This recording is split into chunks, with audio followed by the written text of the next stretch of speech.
DJ and PK, question of the morning. With the draft looming now less than 2 weeks away, should the Jazz trade or keep the draft picks? What would you do? Keep those picks. What would you expect them to do, want them to do, hope they would do? Jason, throwing his hands up.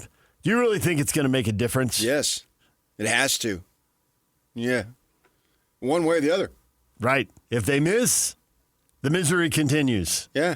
If they hit, let the games begin. Was it the Olympics? Sure. Yes. Yes, it's going to make a difference. How does it not make a difference?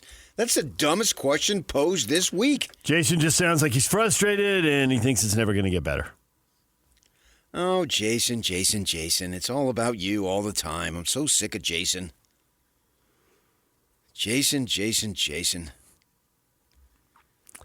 Vernon, make a deal with Charlotte or Brooklyn. Brooklyn has too many picks, and I'm sure they want to do a deal. He's sure. And he says I really like Brandon Miller from Charlotte. He's going to be like SGA. He's going to be a superstar in the NBA. Could we possibly trade our picks and get Brandon Miller?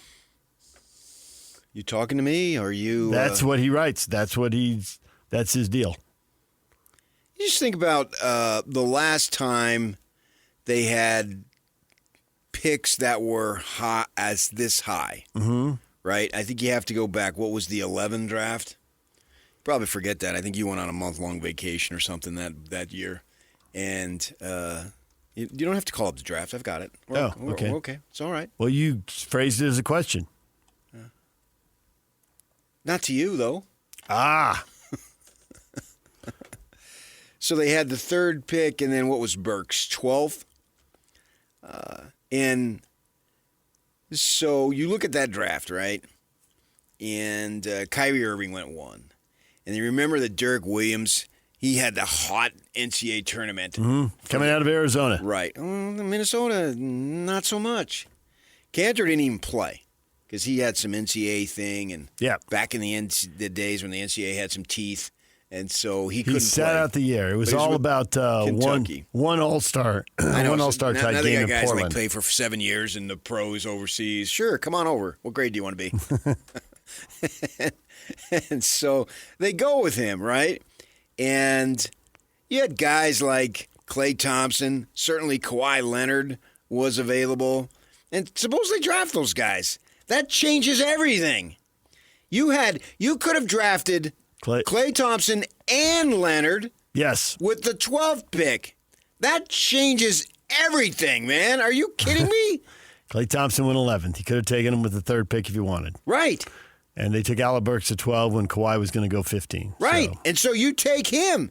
I don't remember jack about Alec Burks in 2011. But I know a lot about Kawhi Leonard. Jimmy Butler was also on the board, went 30th in that draft. So they were talented players out there. Yeah, you got to take some of his baggage, too. He hasn't been baggage-free. And obviously you can say Kawhi has. But Kawhi has gotten you to the mountaintop, even with the baggage. Jimmy Butler hasn't. But it's still a very nice pick, no doubt about it, obviously. So you got those things going on there. And can you imagine if you took those guys? It changes what would be the same if you had those guys. Nothing. So to say that this couldn't change is absolutely untrue. 100%. I have no idea. So that's 14 years ago. So in think about it. 2039. Look back on this draft and say that, wow, if they would have done this, or man, thank goodness they did this. Maybe it works the other way, right? This is, in retrospect, big time. 14 years is a long time in pro sports. You can play it the other way if you just go back to the Gobert and Mitchell drafts, and if they do something different. Yeah, you can just go any way you want to. But they didn't have 2 picks like this. Nope. Here they do. And so what's it going to be? And I don't say how. I think Bojan Bogdanovic was a second-round pick in that draft too. And he turned out to be, he's not a big-time difference maker, but he was a nice player, or is, and see if he can come back. He certainly was here. So to say this doesn't matter, no. This is essentially how these guys, the management folks, will be judged. This is their test. This is like the bar exam or the thesis and for your master's degree or whatever it might be. This is literally how you'll be judged 1,000 times over. And you can go back to just a couple years ago. They had, 9 and 16? The reason why I went back to the other draft, because that's so long ago that it's conclusive. Okay, this guy's a player, this guy's not a player, blah, blah, blah. It's played out. They've had their careers. 2 years ago is too soon. You still don't know. Right, we're talking about Brandon Miller. He was one of those guys that was drafted 2 years ago. Can he be a superstar in this league? Maybe. You know, he had some injuries this year, so he hasn't played 2 full seasons. And we're seeing the Thompson kid for Houston. All right, yeah, looks like there's something there. Right, 4th pick in the draft. Right. You know, what's he going to do? What level? It's just that 2 years isn't enough to make extensive evaluations. I think 2 years ago, the Warriors picked up the kid who I think he went to Illinois and transferred to Santa Clara, Podziemski. Yep. Looks like, and I mean, he's not a star by any stretch, but it looks like he's a player, right? Jaime Jaquez down in Miami. Looks like he's a player. They were 18th and 19th, so they were on the board for a long time. Yeah. If you want to equate it to this year, if you're 21, you can probably find a way to move up. If that's your guy, you think your guy's going at 18 or 19, find a way to move up to 16 or 17 or whatever it takes. But outside of Wembayama, none of these guys have really just dominated to the level. But Thompson, you need some more time. I think Thompson in Houston is the next guy that people have maybe the most Scoot confidence Henderson? in. We don't know yet. Whereas in 2011, all the evaluations are in. The grades are in. They're recorded. That's why I went back to there, because I realized they had 2 picks just a couple years ago, but it's just too soon, particularly with Hendricks having the injury and not even playing virtually the entire season. So it's impossible. Who's to say in 2039, which just seems outrageous that we'd be talking about that the Jazz fans don't look back. Man, that Hendricks pick, that was pretty sweet. Man, he really blossomed. All the stuff the DA saw in him with the athleticism and just the work ethic. Man, he really turned out that was so awesome. Blah blah blah. That really, once he came back and got his legs under him and all, wow, that was a trigger that led to a pretty impressive rebuild. And I hope that I'll be long dead, but I hope the folks can say that. Could be long dead. I will be. There's no doubt in my mind. Okay. You'll see. I'll come back and tell you. Okay. So that could very well be, right? That's not shocking to think that. Well, remains to be seen. I think with Hendricks, you'll probably at least have a decent player. To what level of decent remains to be seen. So the point being, man, to reiterate for the 15th time, that this draft, this is huge. This is potentially course-altering, path-defining. If you pick one of those guys that you talk about, I mean, Denver with a 2nd-round pick changed their history. Milwaukee with a mid-first-round pick changed the course of that franchise. So, yeah, those guys are there, but good luck figuring out who they are. That's their task. That's why they're getting paid the big money. And getting the expense accounts to fly all over the world and watch these guys and talk to them and talk to people who know them and figure out, because it isn't just the talent. It's the burning desire to win after you seemingly have conquered most burn, baby, burn. After you have conquered most of life's trials and tribulations and the finances are all set and you got a ton of money and a long-term contract, how hard do you want to work? How badly do you want it? Yeah. How much do you want to win? How much do you want to be? Whatever you are, how much do you want to be the very best of that one? Because all of us are different on the ladder. Some are at the top, some are at the middle. When we're talking about T.J. McConnell yesterday, you know, he's NBA-wise, not just YMCA-wise, but NBA-wise, he's middle, maybe even lower middle, but yet, man, he just busts it. He's out there. You want 15 minutes of solid play? I'm your guy. And all that stuff is important. Yeah, he's probably thinking I could give you 20 minutes, but you're only going to give me 15, so I'm going to make the most of it. I could do this for 20. Oh, he probably thinks he can do it for 40. Yeah. That's what you want. Yeah, so I can't underestimate or understate, better word, how important this thing is, this very draft. Should the Jazz trade or keep the draft picks? Mark's good with either. Depends on the offers.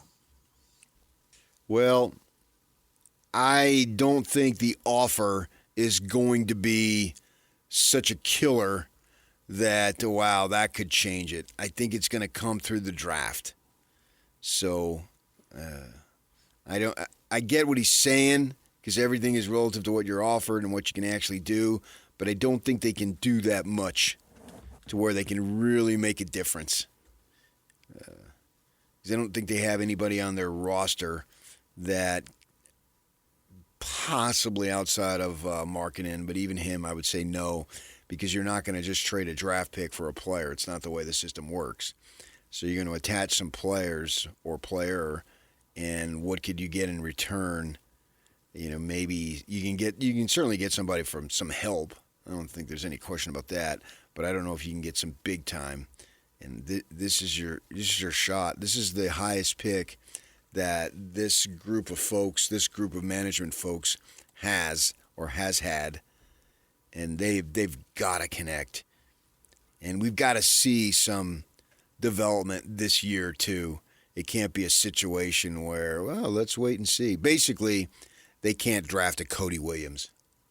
Now, I'm not ready to seal the fate on Cody Williams, but I'm going to make that abundantly clear. No, but when they drafted Cody Williams, way more progress than we saw to him. You could look at him and say, look at the body. He's got to gain weight and strength. But it was still disappointing. It was. Anyway, I don't care what his body looked like. It was still But the disappointing second they drafted him, you were thinking, all right, well, let's see where he is in 3 years. But I still expected more. I got to have more than that. You expected him to start down the path, and that didn't happen. I got to see way more than he showed in 2024-25 out of the fifth pick. Obviously it's a higher pick. I have higher standards. It just goes along with it. Well, it's the best pick they've had since they had the fifth pick in 2014. It's been a long time. So they get a good swing here. We'll see who they can land and what they can figure out. It's a must. It's an absolute must. Chad says if they can make a trade and still keep the 2 picks in the top 5 and still keep 2 picks in the top 5, do it. Otherwise, just keep the picks at 5 and 21. That would be my dream scenario for them. To find a way to get the second pick in the top 5? Anyway, whatever combination you want to have. You could have 1-5, 2-5, 3-5, 4-5. Any of them is good enough.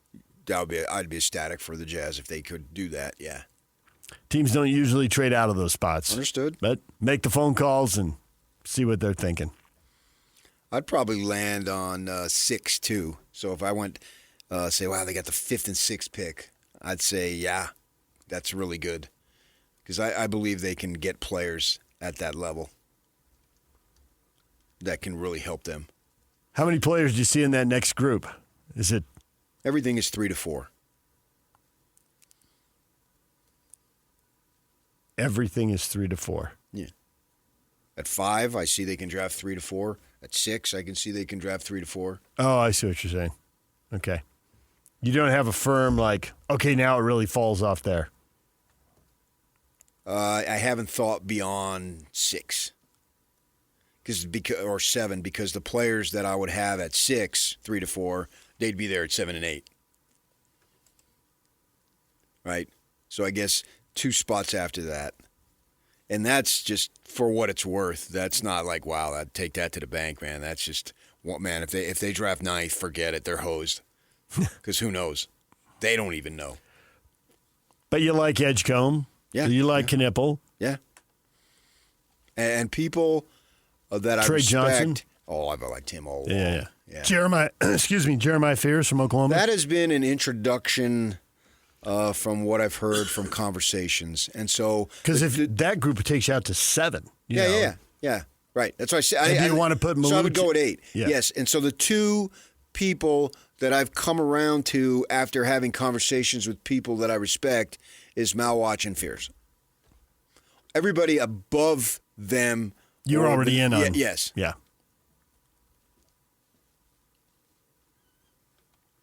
Now I'm starting to see some mock drafts where Ace Bailey really falls. That's true. I think the word is circulating.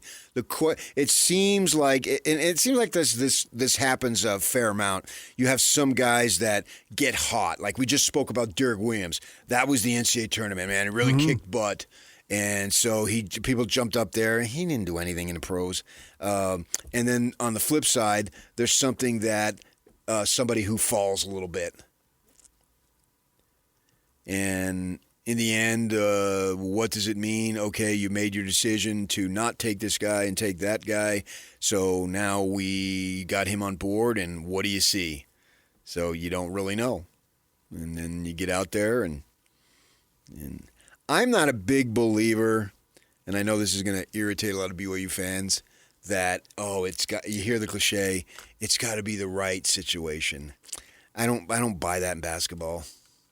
I can buy it more in football, so I'll give you slack on Zach Wilson. But I don't really buy it in basketball. In the positionless game, you'll figure something out. Well, even when they had positions that were more clearly defined.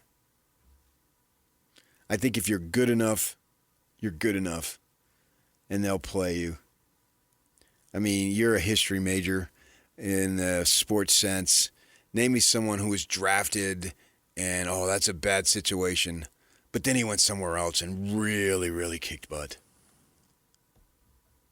And SGA? No. I don't think he would have been this good no matter where he was. Chauncey Billups is a guy who probably bounced around a lot and then figured it out. But was that the situation, or was that him figuring it out? Well, that's his teams trading him. Yeah, that's a lot of guys to go through or a lot of teams to go through at a young age to end up having the career he had. He was solid. I think he's overrated, actually. He was just because he was sage and he was steady and people liked him. And he ended up in a good situation with Detroit with a lot of good teammates around him. So you can make big plays because they were in big games. Yeah, I think it's like 6 straight Eastern Conference Finals. He lived up to what he was capable of doing. And that's up to, you need to allow some folks, but I don't think that I don't see Jimmer Fredette. Oh, man, he went through that crappy situation in Sacramento. I get it. You're a BYU fan and you love the guy. We all love the guy. The guy has no enemies. It was a tough situation, but it didn't work anywhere. He got multiple chances other places, and it didn't pan out. It's still a dream come true, so I'm not knocking what he accomplished. And he's a little white dude from nowhere in New York, upstate, and he made the NBA. That alone is a word of the Kurt Warner movie. In my mind, it is. Yeah, and he's just a gem of a person. Jimmer Fredette is a winner in life, and that's what matters the most, right? Good dude, and he doesn't have to come anywhere near 9 to 5 in it. Yes, so Jimmer has succeeded in the things that matter the most. So what that he wasn't an all-star? He didn't score 20,000 points in the NBA. Yeah, that's like, well, there you go. That is so meaningless in the game of life. So let's make that abundantly clear. If you go to China or Italy or Spain or wherever and make your millions, it's not that bad. This is about winning the game of life. So some of these guys who didn't pan out, as long as they've won the game of life, who really cares? Yeah. I don't. Are you happy? Do you have it going on? Do you have a good family? Do you have a good spouse? Those types of things. When Travis Hansen comes on the air, does he sound miserable? No. He doesn't to me. No. So make sure everybody says that. And whether so-called quote-unquote failure in the NBA, oh my gosh. Most of them. What's the average length in the NBA, in pro sports? It's just everybody wants to get there till they get to the pension. And you do hear that a lot when you talk to players on the side. Right. You don't hear it from the guys who end up playing the 10, 12 years. Right. They get past it. And, yeah. Right. Because they don't need it at that point, probably, as long as they manage their money correctly. Right. But, so let's make sure that we underscore that. But particularly in basketball, the situation doesn't really concern me because if you're that good, you help make the situation better. Now you're talking. Yeah. Now where's that guy? That's what you were talking about earlier. Well, with we Klay named Thompson a few. at 11 and Kawhi Leonard. Right. And Giannis and the Joker. And you just look around the NBA and look at we're going through this stretch where we have 6 different champs in 6 years. We're about to have 7 and 7. And those guys each got one for those teams. Now, Toronto didn't draft Kawhi Leonard, but they got their hands on him, and they got one. Because I could argue when Steph Curry goes to the Warriors and they hadn't made the playoffs in a decade, is that a good situation? No. Did he make it a good situation? Yes, he helped make it a great situation. A generational situation. The greatest times in the history of that franchise. It's interesting because they had an ownership change there, and that stuff matters. And they had a popular, high-scoring guard there, but it wasn't. He was getting stats, but they weren't really leading to winning. They traded him, and the new owner got booed like he didn't know what he was doing. Yeah, the new owner, and he won 4 titles. The previous owner didn't go to the playoffs in 17 years. It was Monta Ellis who they traded, and the place went nuts. In the history of basketball, Steph Curry, Monta Ellis, Jerry West is up there whispering in the owner's ear, trade Monta Ellis. Make time for Steph Curry. Put the ball in his hands. Why wouldn't he be shouting it? He might have, behind closed doors. Well, because he was a whack job. I saw that HBO thing. Yeah, I knew you were going to bring that up. He was like dropping people at the putting green at L.A. Country Club or something. Riviera. Yeah. He might have been older and mellower by the time he got to the Warriors. He did contest that picture of him. Of course, no one was like that, man. Dropping just people. Breathing fire every moment of your life. Dropping people at the club. Yes. Throwing stuff through door windows. But he'd been on to Memphis and All right, DJ and PK, it's 97.5 The Zone. Pablo Mastroeni, RSL head coach, coming up at 8:30. Bob Casper, Real Golf Radio co-host at 9. DJ and PK, it's 97.5 The Zone.